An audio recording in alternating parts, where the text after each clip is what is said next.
I want 30 sliders, 5 French fries, and 4 large cherry Cokes. I want the same, except make mine Diet Cokes. To help you make better fast food decisions, here are more of the top 10 worst restaurants ever, allegedly. Because when it comes to your next order, one wrong choice and your whole day could be ruined. So tell your taste buds to buckle up. Church's Chicken.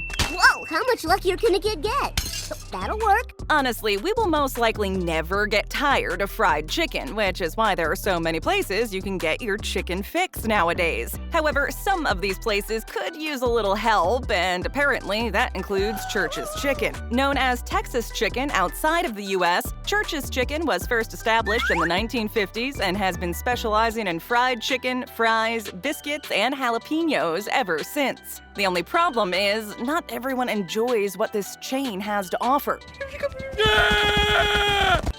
Church's, gotta love it. One reviewer said the chicken had a funny taste to it, which isn't the most appetizing description. Other customers had a lot to say about the alleged filthy state of the dining areas, the poor management, and what they described as frequent expired and burnt food. In general, Church's Chicken is usually described as a Popeyes wannabe that doesn't fully embody what a good chicken joint should be. Basically, Church's Chicken might not be all that bad, it's just not all that good either.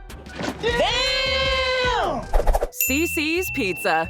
Boring cold pizza in a box? Yeah! Oh, pizza, the ultimate comforting fan favorite that always hits the spot. Obviously, the pizza market is booming, and options have never been so abundant. That means tons and tons of really good pizza joints have burst onto the scene over the years. However, that also means some less than desirable restaurants have opened up, and it can be hard to pick the right one sometimes. CiCi's Pizza has often been linked to the bad part of pizza. The chain has never been considered a leader in the pizza-making industry. First opened in the 1980s in Plano, Texas, CiCi's is known for its pizza, pasta, salad, and dessert buffet. Only it wasn't always for the right reasons. Just because you can get a lot of something doesn't automatically make it good. CiCi's Pizza has received numerous bad grades for the quality of its food and the cleanliness of its restaurants. Some reviewers online even dubbed it the Dollar Tree of food establishments. Ouch. Yeah, the usual. Medium pepperoni. Thanks. On the plus side, though, the polite and speedy staff often leave a good impression on patrons. Alas, this hasn't saved the chain from its allegedly terrible food, no matter how many pizzas they make. Yeah, I can count. You know that means you suck. Bojangles. Chicken wings. For those unfamiliar with this one, Bojangles is a chain of fast food restaurants that specializes in Cajun-seasoned fried chicken, mostly in the southeastern United States. Of course, you can't say Bojangles without thinking of their acclaimed, warm, buttery biscuits that have made people drool since the 1970s. While Bojangles isn't the worst fried chicken restaurant on the market, it's not the best either. Many people agree that the chain still has a long way to go before it can call itself the king. Back in 2017, the Washington Post did something rather bold that caused a lot of backlash from Bojangles fans. The Post referred to their flagship item as, meh, not a good biscuit. I have a lot of questions. Number one, how dare you?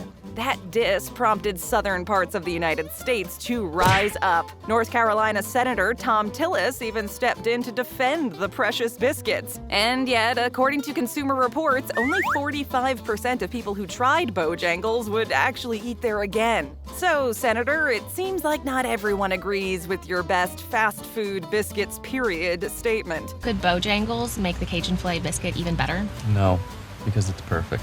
Is this restaurant bad? Not necessarily, but is it the tastiest of them all? Probably not. With so many more biscuit options available from other chains to compete with, Bojangles could do much better. Sonic.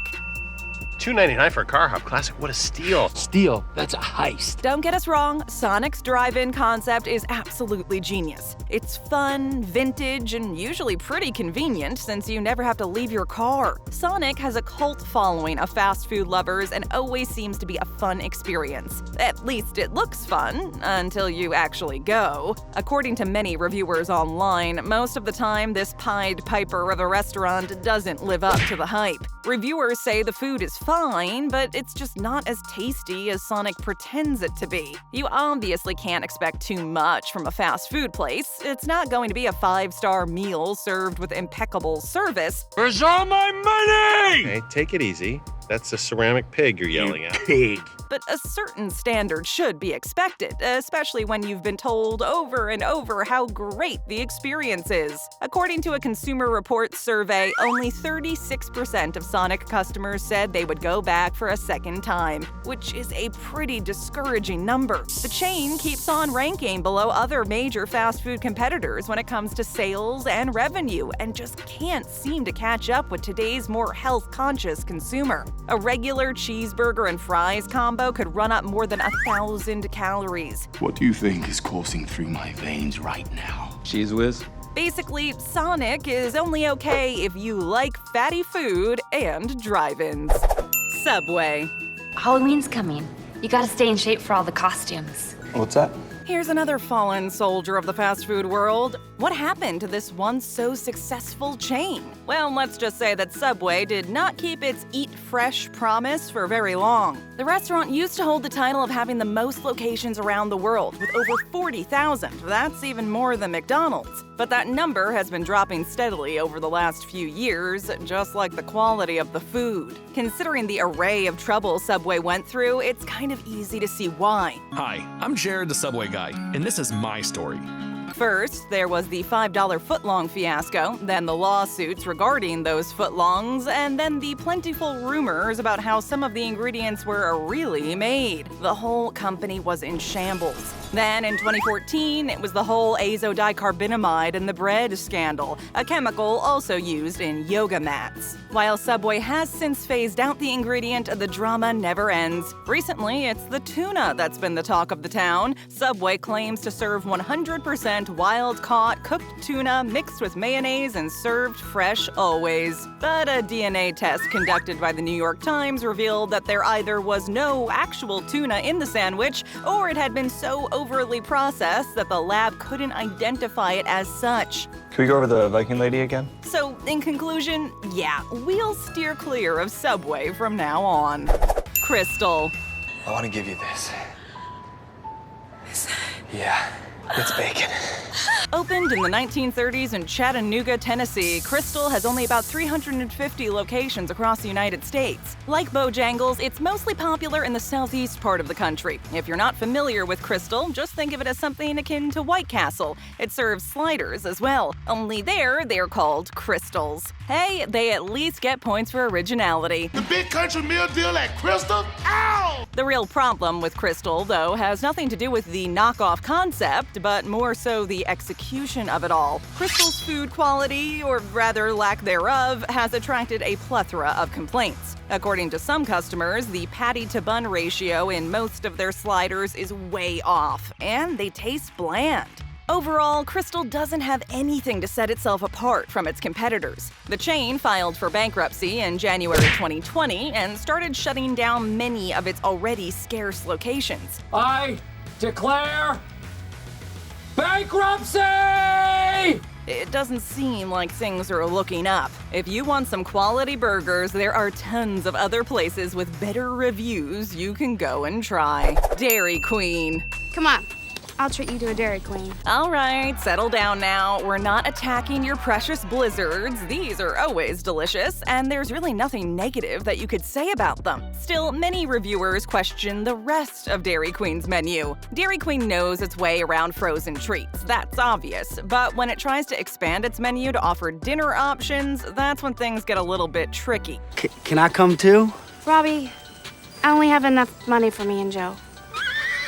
Indeed, more often than not, the burgers at DQ have received less than positive reviews. Some have even called them gray, flavorless, and limpid patties. Others have accused them of having peculiar texture, charred taste, and soggy buns. Yummy. Okay, fair enough. The name isn't Burger Queen, but still, you would think it would be pretty hard to mess up burgers, right? Right. Yet Dairy Queen found a way to turn something so easy and wonderful into, well, something that's not always so wonderful. There were even occurrences of food poisoning following the consumption of those sad little burgers. In 2017, a man sued a Fort Worth Dairy Queen after he was sent to the ER and had to pay over $20,000 in medical bills because of a moldy double patty burger he had ingested. In other words, maybe you should just stick to the blizzards and other frozen treats when you go to Dairy Queen and get your greasy fix elsewhere. KFC. Tastes so good, make you want to slap your mama, don't it, Willie? Yeah, boy. Yes, one of America's sweethearts, one of the world's largest chains, has earned its spot on this list of worst restaurants ever. But how? Well, back in the 1950s, when KFC first opened, it was on top of the world. The white and red striped bucket was iconic. There were the good old days of the Colonel's secret recipe of 11 herbs and spices, but since all good things must come to an end, the chain lost quite a bit of its luster in recent years. Stinky! Since then, reviewers have criticized and challenged every single move and menu item from KFC. From the quality and freshness of the food going downhill to the cleanliness of dining rooms and kitchens, bad reviews have torpedoed their once stellar reputation. Of course, 1 or 2 bad reviews won't harm your restaurant, but multiply that over the years and see what kind of loyal fan base you're left with. What about KFC? Yeah. No, we've been there too many times. One complaint led to another, and soon enough, the whole company had built a bad rep. With so many other up-and-coming franchises in the fried chicken game, KFC, once the poster child for tasty fried chicken, is now but a husk of its former glorious self. Long John Silver's. Hola. I'm calling to see if you're happy with your current seafood service, okay? No? Good. Long John Silver's is really a hit-or-miss type of restaurant. Since it primarily serves fried fish and seafood meals, you can't really have an objective opinion on the chain if you don't like fish. Thankfully, there are some seafood enthusiasts who have eaten at the restaurant before, and let's just say the reviews aren't always the most glowing. Long John Silver's was first opened as a burger joint in the late 1920s and switched to fish in 1969. Perhaps it should have stayed in safe territory and stuck with burgers, leaving the little fishies in the sea. Many complaints have been filed against the restaurant, ranging from food issues to the customer service. I am so sorry. So sorry. Long lines, bad service, and downright dirty facilities in some cases. The bad just keeps pouring in. And if that wasn't enough, it turns out the food is also very unhealthy. How many restaurants do you know have won accolades for worst restaurant meal in America? Back in 2013, Long John Silver was awarded this honor thanks to its Big Catch meal, which consisted of a 4.5-ounce fish fillet, onion rings or fries, and hush puppies. And the whole thing was deep fried. Well, that's hardly the image we want for Long John Silver's. Not a meal to be eating every day or ever. Sbarro. I'm gonna go get me a New York slice. Sbarro has never really been a fan favorite. While there are locations sprinkled across the country, it's nothing too impressive, and many will argue that that's a good thing. Sbarro first opened in the 1950s in Brooklyn, New York, and quickly began to spread. Thanks to its proliferation in malls across the states, the chain had a very steady debut. However, these 15 minutes of fame were rather short-lived. Today, the number of locations has dropped from over 1,000 locations to a shaky 600. It even filed for bankruptcy a couple of years back. Bankruptcy, Michael, is nature's do-over. It's a fresh start. It's a clean slate. Sbarro specializes in New York-style pizza, but not exactly the very good kind. It would seem impossible to come across something like bad pizza, but it very much seems to exist at Sbarro, at least according to many customers. The majority of reviews online highlight that most people would only eat Sbarro if they really had to, as in there were no other food options for miles and they were starving. Old, pre-made, warmed-up pizzas simply can't cut it in the pizza world nowadays, and if Sbarro wants to make it going forward, it's going to have to change things up a bit. Pizza time. We're open 24/7. Just tap or click for another great video. Hit that subscribe button and ring that bell. And hey, leave us a comment.